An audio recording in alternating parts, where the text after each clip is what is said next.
Opeth is quite possibly my favorite band of all time. So today, I will be ranking and tier listing their albums.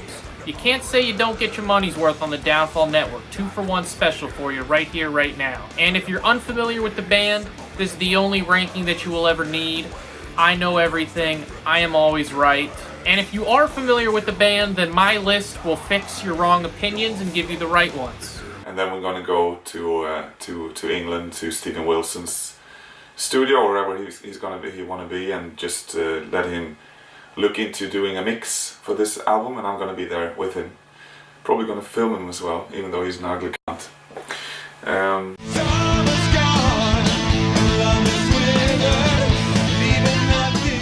And at the bottom, we're starting off with Heritage, the most maligned Opeth album, mostly because they dropped the death growls. Now, I don't have this album at the bottom of my ranking because they dropped the growls. I could kind of care less, to be honest.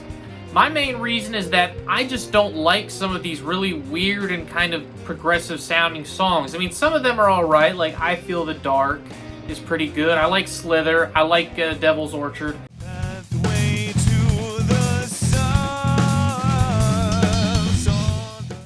But some of these songs just kind of lose me, and I'm not the biggest fan of the very earthy sounding production. You know, it's definitely the least metal-sounding Opeth record throughout their discography, so I think that sinks it down on the tier ranking for me. I think the bulk of the material on the record is about loneliness, I would say, which I think is a fascinating thing now that people are on social media. They have more friends than ever, I think, but not in the flesh.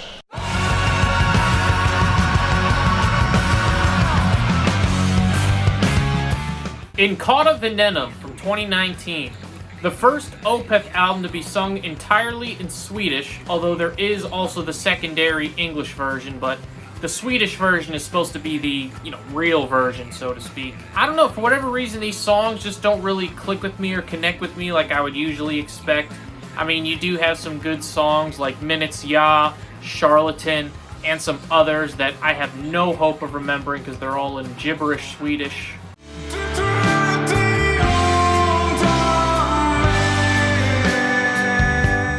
I gotta give credit to Mikael. I think his voice sounds great. I think the production on this album sounds pretty good. It's just, I don't know, the songs just don't click with me. They just don't resonate. But I wanted something more coherent and probably easy to understand, and also ultimately I did want one story, so a concept that runs through the whole album. I've done that a couple of times before, but this is by far in my opinion, the most elaborate concept records in our discography.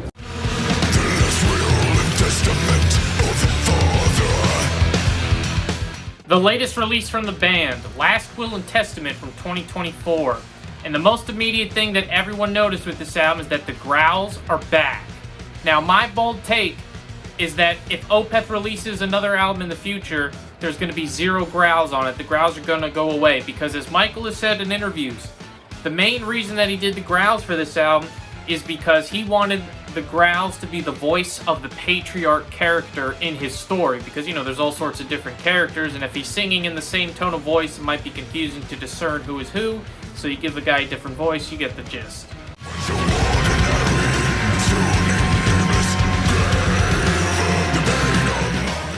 Although I am definitely encouraged by how the production sounds on this album because, like I said with Heritage and some of the other, post-growl Opeth albums, is that the production is a little bit more angled towards prog rock than actual metal. Like I said, Heritage was very earthy and stuff like that. But I think this actually sounds like a proper metal album, and it's actually a noticeable step up in quality from the previous two.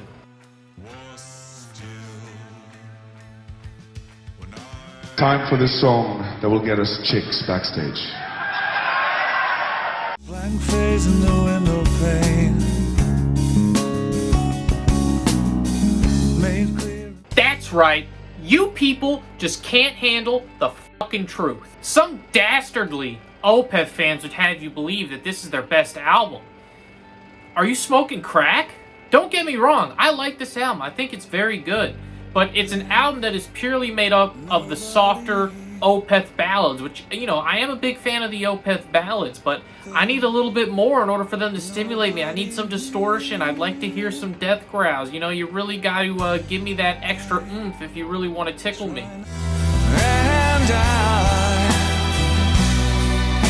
should contemplate this change. All that being said, some of the virtues of this album is that this is prime sad boy Opeth, you know, all the sad boy Opeth memes. The song probably comes from this album. And a nice thing about this album is that you can probably play it around your friends and family who don't like metal. You know, you can tell them to listen to this and hey, maybe they'll like it.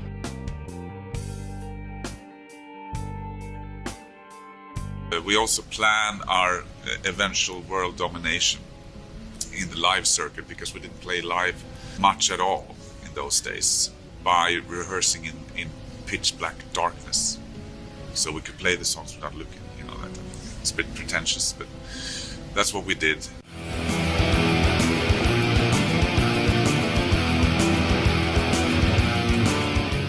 Another hot take, but as I said in the intro, I'm always right, so this is one of those instances where I am Nicholas Copernicus and the wider Opeth fan base is everyone else, just because even though I like some of the songs on this album, like To Bid You Farewell is one of my all-time favorite Opeth tracks, I just think some of these songs are too long and too repetitive. Even in To Bid You Farewell, you could shave a few minutes off that song easy.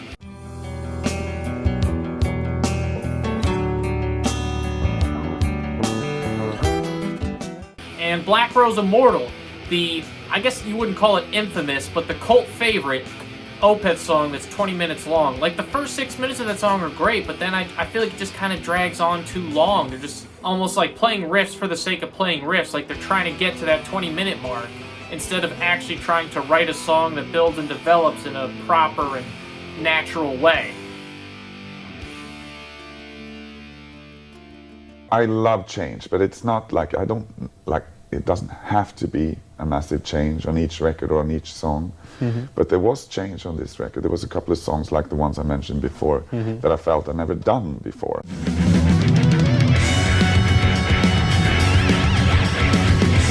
You. Yes, you. I heard what you said about Sorceress, and to me it is absolutely despicable how people talk about this album. I never understood the hate for it. I could potentially be biased because I got into Opeth around 2017 and this was their latest release at the time, but I think this is proggy Opeth at its most accessible. You know, forget songs that drag on too long. Most of these songs are about 5-6 minutes.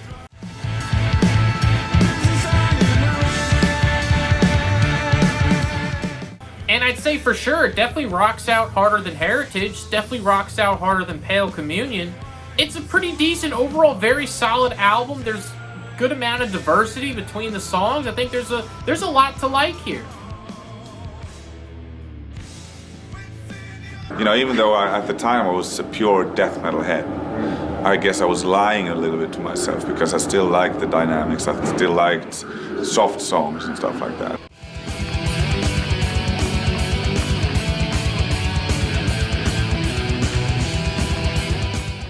Up next, we have the debut, Orchid, from 1995.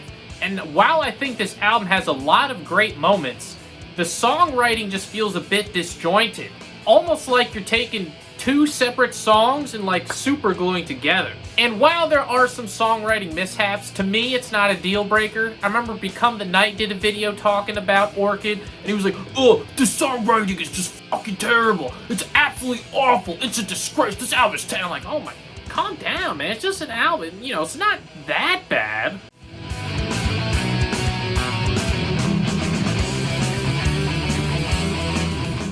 Like I said, a lot of the songs and the riffs and the melodies, like, they're actually pretty good, so it's really not that much of a deal breaker. It's more of just like a hiccup, if anything.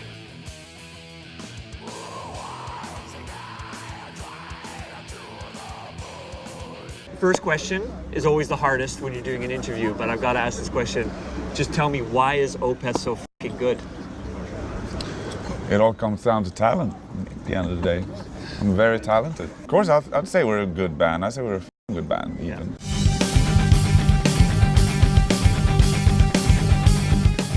Anyone anyone who thinks this album's ranking is too high has not actually listened to this album. You probably just saw the score on Rate Your Music or Metal Archives and like, alright, this is just a mid Opeth album, whatever.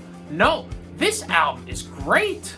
I will concede it definitely has some very, I guess, like advanced progressive songs that are fairly long, somewhat out there.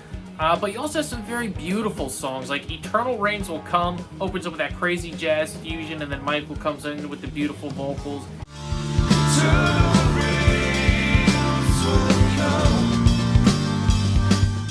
Got Faith in Others, Elysian Woes. This is a high quality album, and I think more people need to give it a proper spin, and they need to stop writing it off solely because it's a post-Growl Opeth era album. What are you guys doing afterwards? Going out? Go to the bars? Perhaps, if lucky, picking up a lover for the night. Waking up tomorrow morning thinking, shit.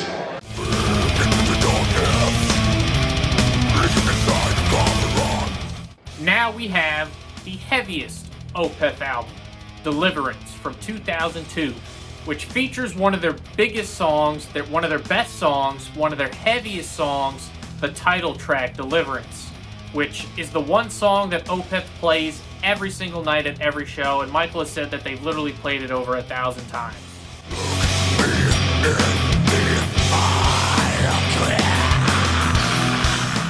But let's not forget Master's Apprentices, which has got to be right next to Deliverance as far as heaviness goes. I mean, that first riff in the song is massive.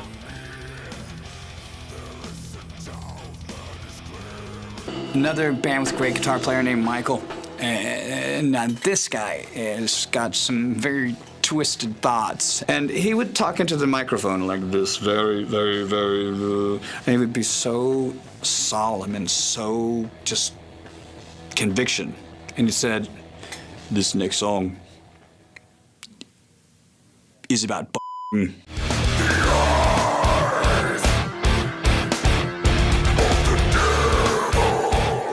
Another potential hot take, having Ghost Reveries all the way down at 5. But like I said, people, I'm always right, so this is the truth. And if you're afraid of the truth, then I can't help you. For a lot of people, Ghost Reveries is their #1 Opeth album. Some might say it is the pinnacle of progressive metal. And I think it's a very good album. It's a lot of fun. There's a lot of wacky things with timing and syncopation. A lot of creative ideas are being thrown around here. Cracked the earth, the shelf, who told you was the one. The hope into the room and said you had to live before you die.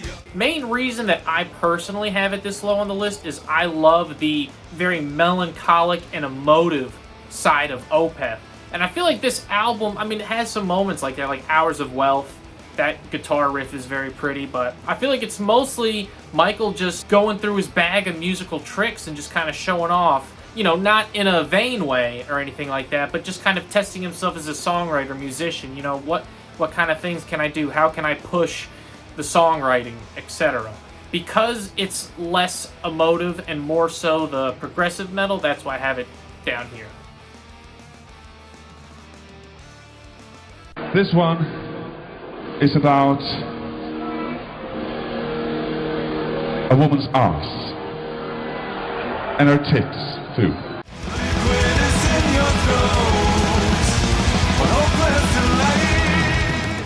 I'll be honest, this album has grown on me a lot over the years. If you would ask me what I thought of this album a few years ago, I probably would have told you it's probably down in the 7 to 9 ranking for Opeth's discography, but I think it's just that a lot of these songs are really, really out there, at least as far as the turns that they take. You know, you can go from death metal to like fusion jazz keyboards, or you can have folk clean guitars, very pretty things. You got like progressive rock keyboard solos. There's a lot of different avenues that this album goes through, and I think I just needed time to like really digest that, sit with these songs to fully appreciate it.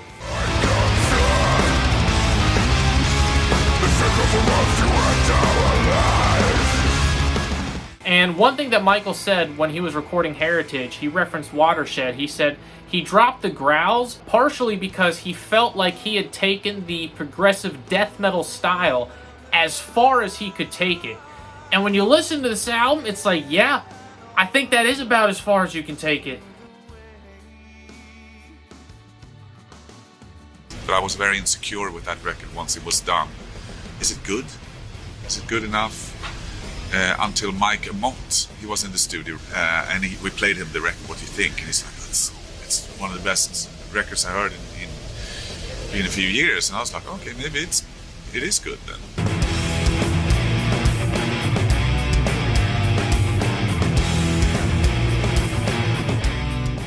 I have never understood the slander that this album gets. Now, it doesn't get a ton of slander, but it gets excluded from the classic Opeth albums because it doesn't have the classic lineup, even though technically it does, technically it doesn't, but you can learn more about that in my retrospective on the band.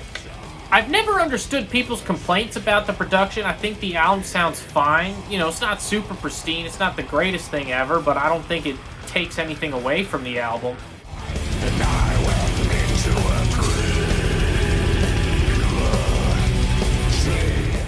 And this was the first Opeth album that I ever heard. And it was one of those albums that, when I first heard it, I don't think I really liked it too much at first, but there was something about it where I'm like, this is interesting. I want to keep listening. And, you know, as they say, rest is history.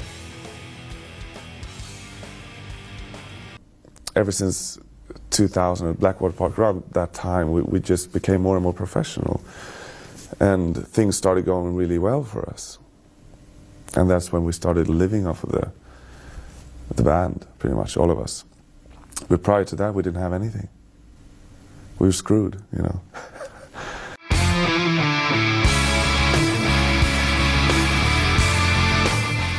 It feels criminal to put an album of Blackwater Park's quality number 2 on any rankings list. But Opeth is such an elite band that these are the circumstances we find ourselves in. You got Steven Wilson's immaculate, perfect, pristine sound production. You got arguably some of the best songs in Opeth's discography.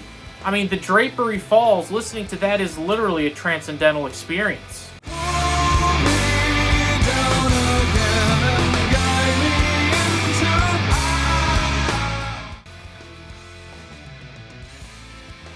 Martin Mendez is here.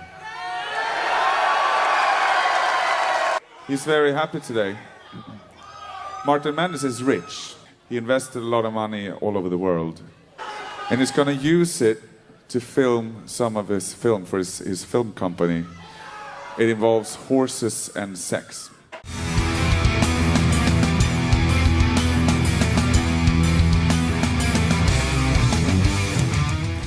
It's a very difficult decision picking between this album and Blackwater Park.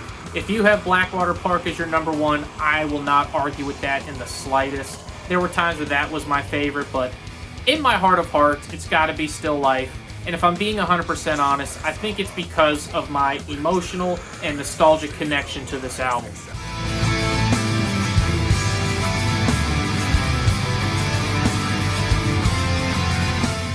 The opening track, The More, which, by the way, one of the greatest songs, forget Opeth songs, one of the greatest songs ever written. And like any young lad in high school, I was in my feelings over a girl, so I would listen to Face of Melinda, and I would have tears fall down my face, but I wasn't crying. I'm a manly man, I was not crying. But you cried. There were tears that ran down my face, but I did not cry. I mean, that's crying. I would disagree. But this album has heavy songs, emotive songs, and typically that's what I like most in music. I tend to be attracted to stuff that's either very heavy or very emotive. So if you can give me the literal best of both worlds without compromising on either quality, then that's game over. That's the greatest album ever made. And that's what Still Life is. So that's the Opeth tier ranking. If you want to know more about Opeth, I did a retrospective on the band, which you can find on the channel.